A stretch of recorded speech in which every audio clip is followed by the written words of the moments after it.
Unfortunately, in some of the early, especially psychodynamic theories of Freud, if you fell outside of the binary, that was typically viewed as being the result of some sort of trauma or error as you were making your progression or developing your sense of gender identity. So while they acknowledge a greater variety of gender identities, they're not normatively valuing them in the same way, right?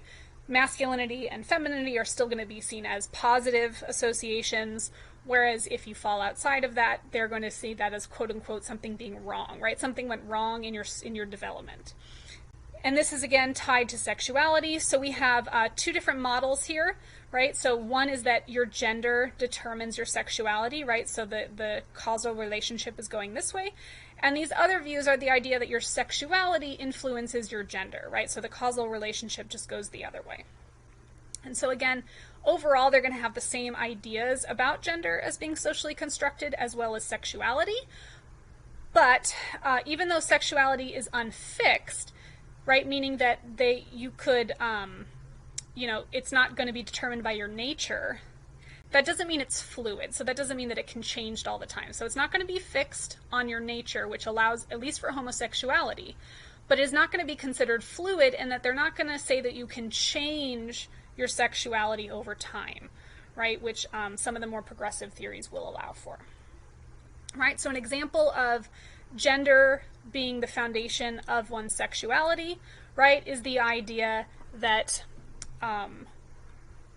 you might identify a certain way, right? Let's say you identify as being particularly feminine, and if the social construction of your femininity is such that feminine women are meant to be with very macho men, then that will generate an attraction for you towards very masculine men. But if you were a very feminine woman that grew up in a different society, right, different cultural norms, and very feminine women were meant to be with very effeminate men, right, or something that is less associated with the machismo sort of notions of masculinity, right? So a less aggressive form of masculinity, well then that would generate a different sort of level of attraction for you, right? So again, it's unfixed and it allows for many possibilities, but it's not fluid. It can't change over time.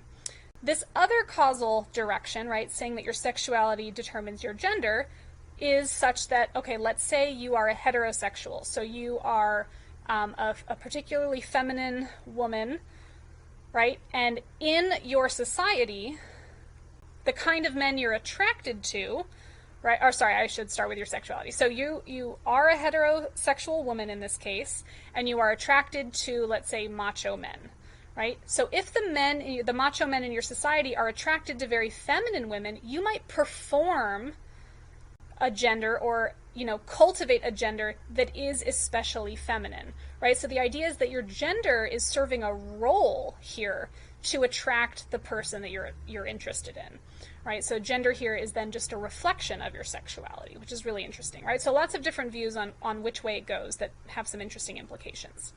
All right, so going back up again, this is our third most liberal view. These are the cultural views.